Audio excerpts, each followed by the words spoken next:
Welcome बच्चों, Satish classes में आपका स्वागत है। आज हम लोग क्लास 8th की गणित प्रारंभ करने जा रहे हैं। देखिए बच्चों, इसमें पहला चैप्टर है परिमेय संख्याएं।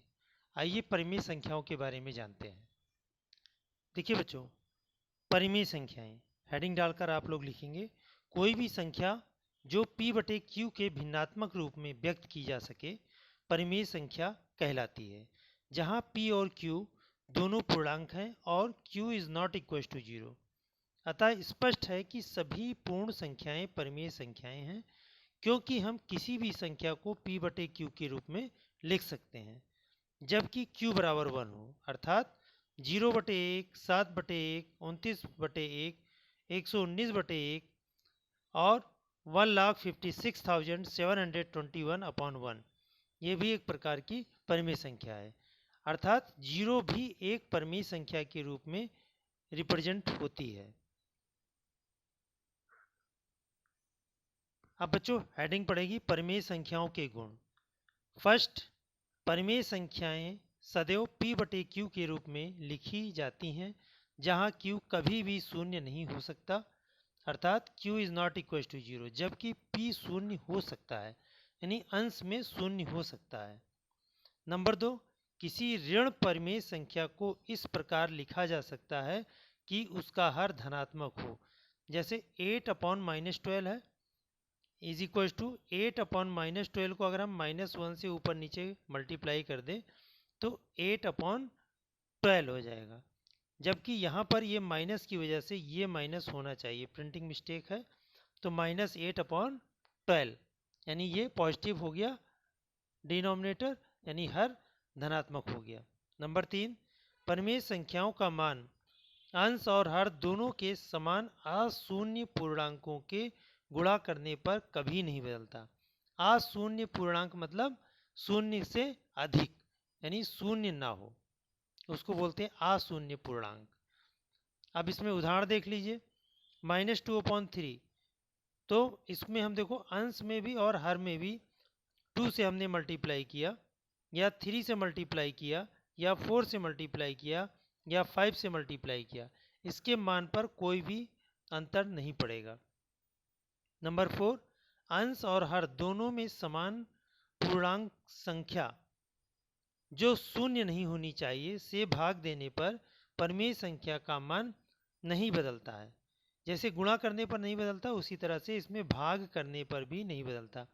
जैसे -3/-6, -3/-6 को हमने 3 से डिवाइड किया या 2 से डिवाइड किया, इसके मान पर कोई फर्क नहीं पड़ेगा। देखिए इसका 5th पॉइंट, यदि p और q दोनों ही धनात्मक पूर्णांक हों तो परिमेय संख्या p/q एवं -p/q दोनों ही धनात्मक होंगी, तथा परिमेय संख्याएं -p/q एवं p/q दोनों ही ऋणात्मक होंगी। तो प्रश्न का कहने का ये मतलब है कि अगर दोनों अंश और हर दोनों धनात्मक हैं तब धनात्मक परिमेय संख्या, अगर दोनों ऋणात्मक हो तब भी धनात्मक परिमेय संख्या, अगर अंश या हर में से कोई एक, जैसे कि यहाँ पर है अंश माइनस है और यहाँ पर हर माइनस है, इसलिए ये दोनों संख्याएं हमारी ऋणात्मक परिमेय संख्याएं हैं। देखिए 6, दो परिमेय संख्याओं का योग भी परिमेय संख्या होगा। 7, दो परिमेय संख्याओं का अंतर भी परिमेय संख्या ही होता है। इन सभी नियमों को यानी गुणधर्मों को आपको याद भी करना है। आइए एक्सरसाइज प्रारंभ करते हैं। देखिए बच्चों, अभ्यास 1.1, निम्नांकित में से धनात्मक और ऋणात्मक परिमेय संख्या छांटो। जैसे फर्स्ट है 7/19, इसमें देखिए कहीं पर भी माइनस का साइन नहीं है, इसलिए धनात्मक परिमेय संख्या है। यहाँ पर लिखेंगे धनात्मक परिमेय संख्या। 3/-5, इसमें देखिए हर में माइनस है, इसलिए ऋणात्मक परिमेय संख्या है, लिख लेंगे ऋणात्मक परिमेय संख्या। यहाँ -5/16, ये ऋणात्मक परिमेय संख्या है क्योंकि यहाँ पर अंश में माइनस है, यहाँ पर भी अंश में माइनस है, इसलिए ये भी ऋणात्मक परिमेय संख्या। यहाँ अंश और हर दोनों में माइनस है, इसलिए ये धनात्मक परिमेय संख्या होगी। आइए देखिए इसका 6 पार्ट।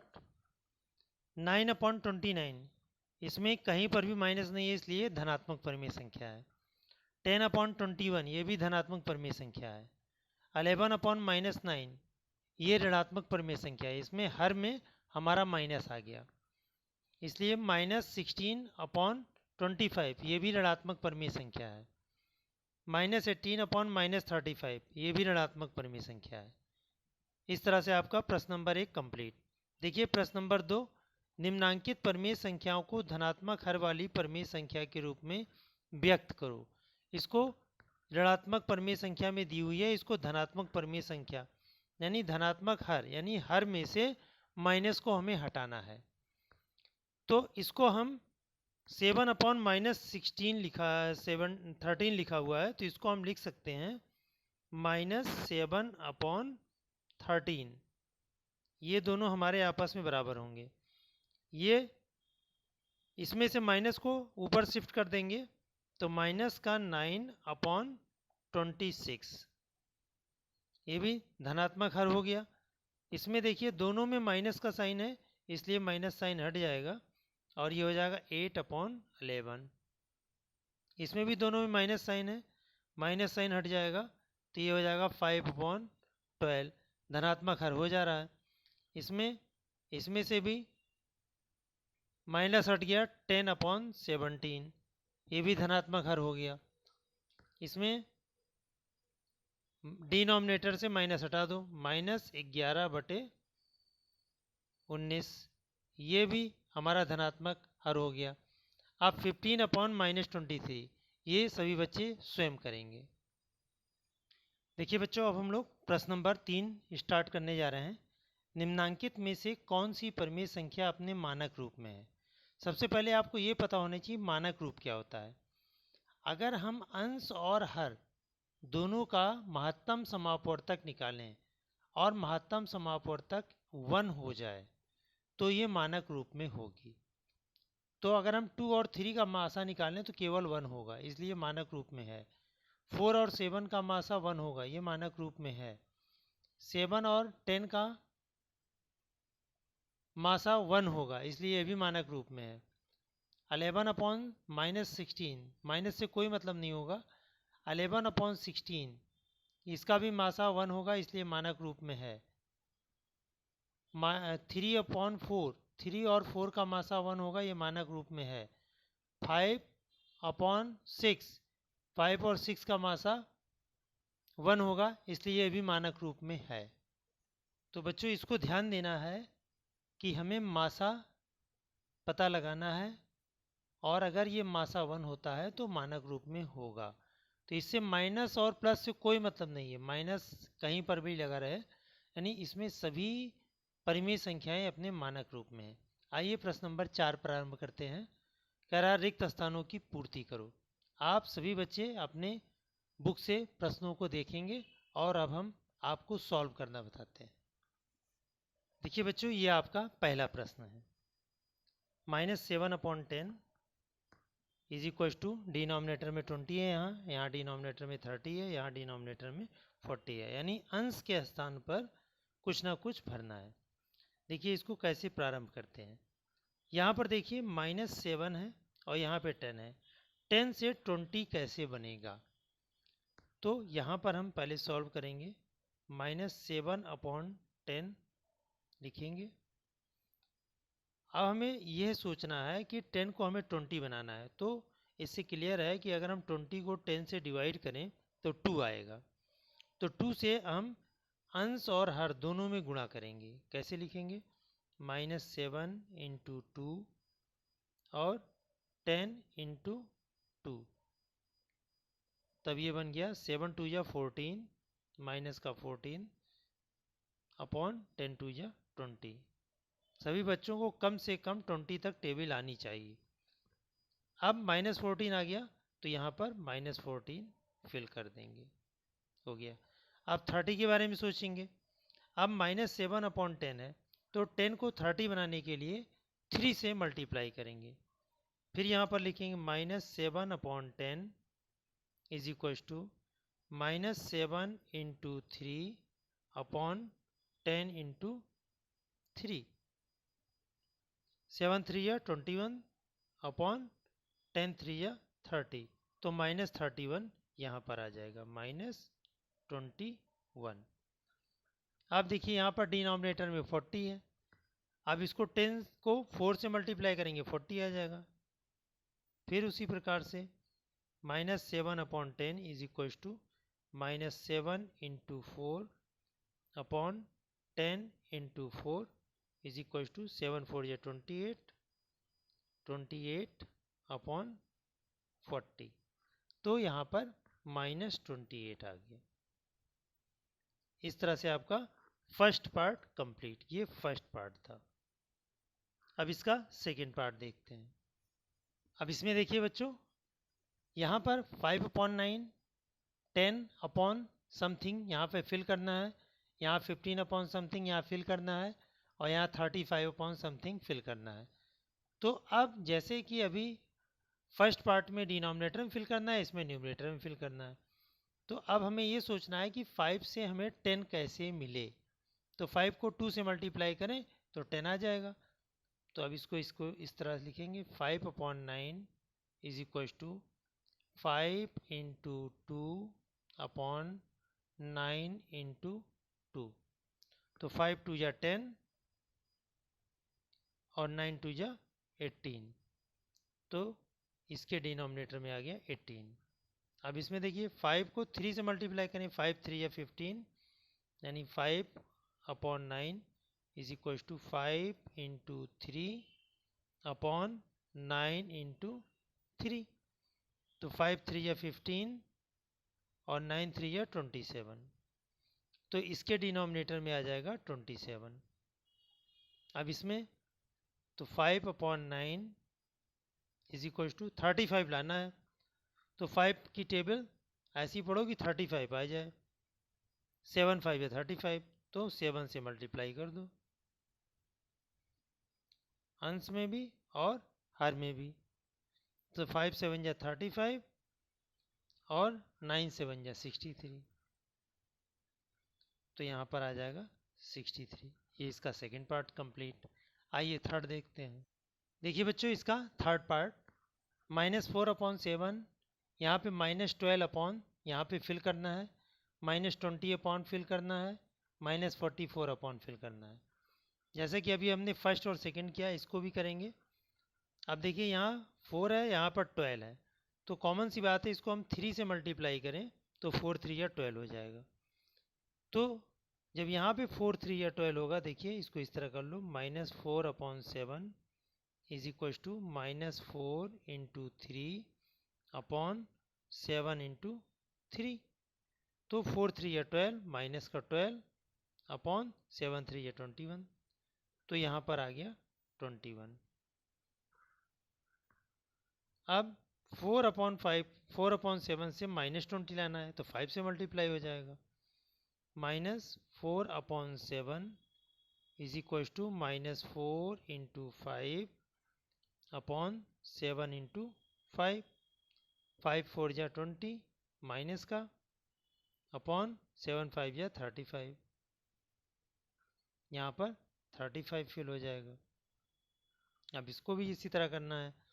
अब 4 की टेबल में 44 आएगा 11 टाइम, इसको 11 से मल्टीप्लाई कर दो, -4/7 is equal to -4 into 11 upon 7 into 11 is equal to, तो ये आ जाएगा -44, ऊपर वाली चीज़ आ गई, और 77 डिनोमिनेटर में आ गया, यहाँ 77। इसका थर्ड पार्ट भी कंप्लीट। आइए फोर्थ देखते हैं।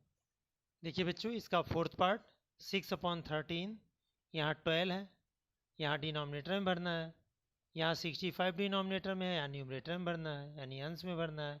यहाँ अंश में दिया, यहाँ हर भरना है, यहाँ हर दिया, यहाँ अंश भरना है। अब इसी से सारा कार्रवाई होगी इसी में, तो 6 2 या 12, यानी 2 से इसको मल्टीप्लाई किया तो यहाँ 12 आ गया, इसको भी 2 से मल्टीप्लाई कर दो, 13 दूना 26, यहाँ 26 हो जाएगा। लिखने का तरीका वही है, इस तरह से यहाँ लिखेंगे 6/13, तो 6 इंटू 2 अपॉन 13 इंटू 2, तो 6 2 या 12 अपॉन 13 2 या 26, ये हो गया। अब यहाँ पे 65 भरना है, इसको भी इसी तरह करना है।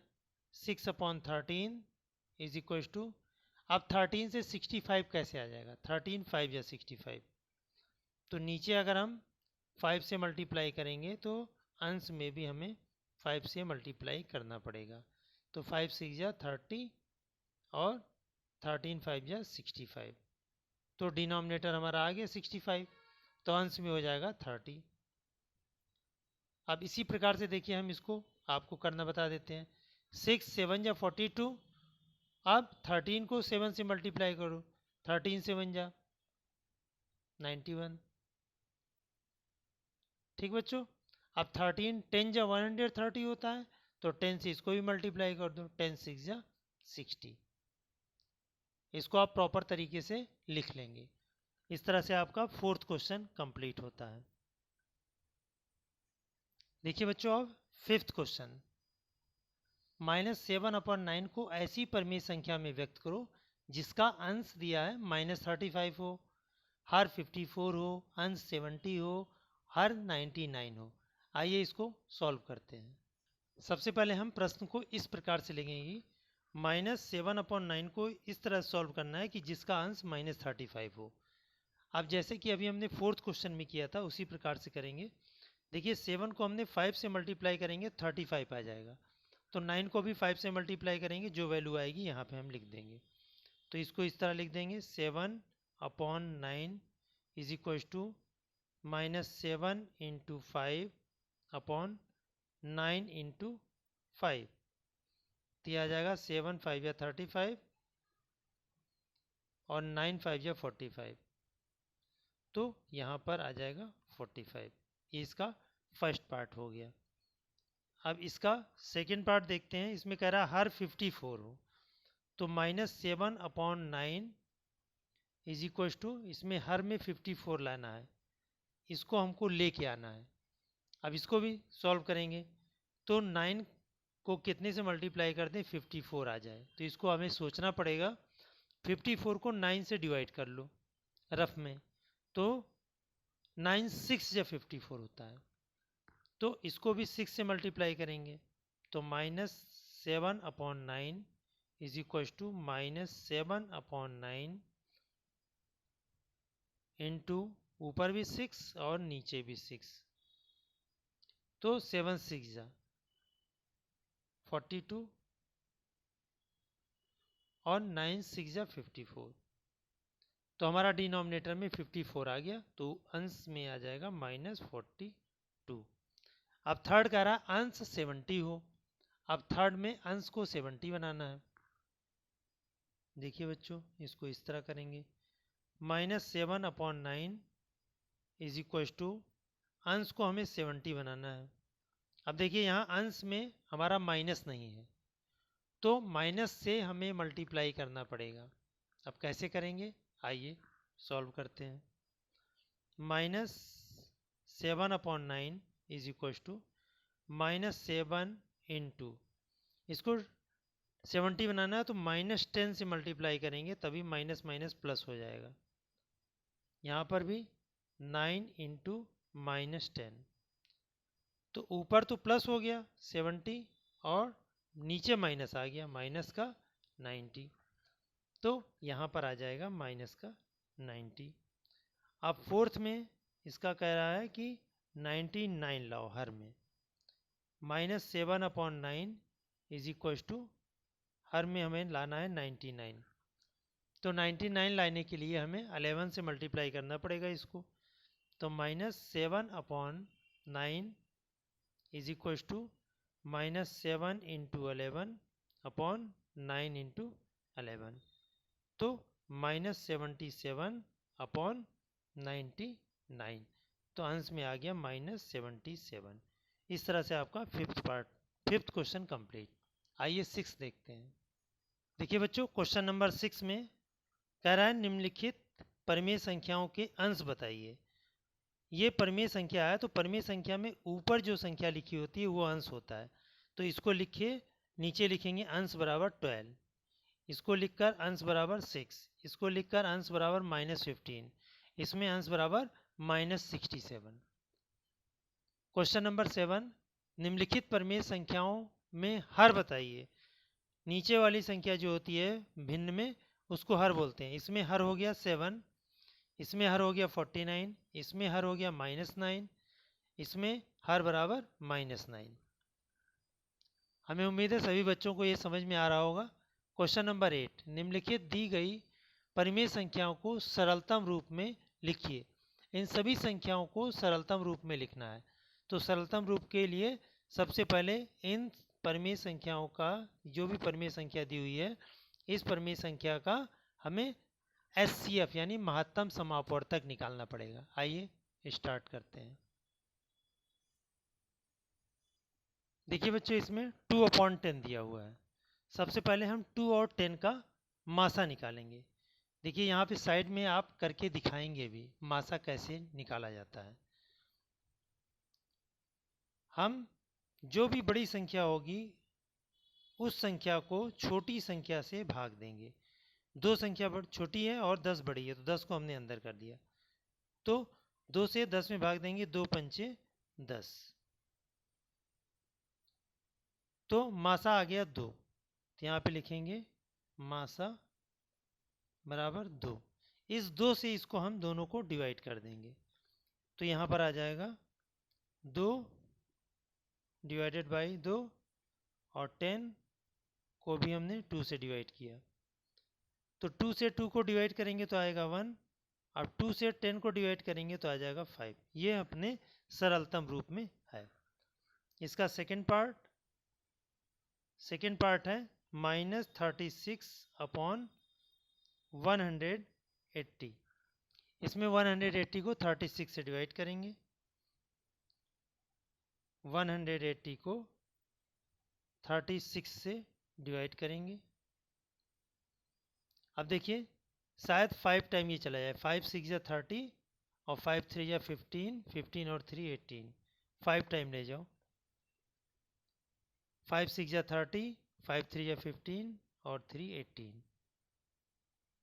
तो ये पूरा पूरा कट गया, तो इसमें मासा आ गया 36। अब 36 से इसको डिवाइड कर दो, तो ये आ जाएगा -36 डिवाइडेड बाई 36 और 180 डिवाइडेड बाई 36।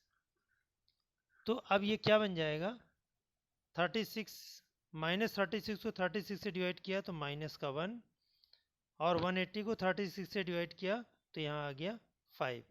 ये अपने सरलतम रूप में हो गया। आइए इसका थर्ड देखते हैं। इसी प्रकार से आप लोग इसके थर्ड में भी डिवाइड करके देखेंगे। 91 और 364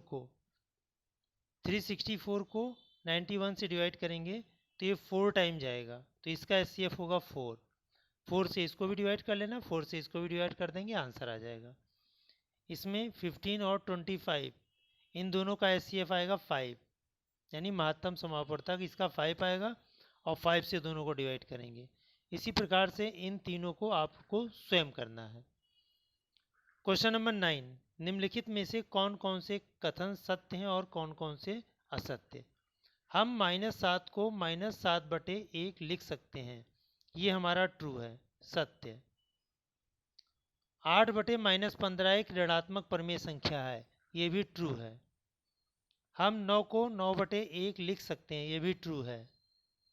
13/-14 एक धनात्मक परिमेय संख्या है, ये फॉल्स है, यानी असत्य है ये। 5th, हम 0 को 0/1 लिख सकते हैं, ये सत्य है। -5/16 अपने मानक रूप में है, ये सत्य है। 7th, 0/5 एक परिमेय संख्या है, सत्य है। 12 अपने मानक रूप में है, यह असत्य है, क्योंकि 12 और 16 का मासा निकल जाएगा। -7/-12 एक ऋणात्मक परिमेय संख्या है, यह असत्य है, क्योंकि जब अंश और हर दोनों में माइनस होता है तो वो धनात्मक परिमेय संख्या के रूप में ली जाती है। 5/-7 अपने मानक रूप में है, यह सत्य है। इस प्रकार से आपकी पहली प्रश्नावली समाप्त होती है और हमें उम्मीद है सभी बच्चों को अच्छे से समझ में आ गई होगी।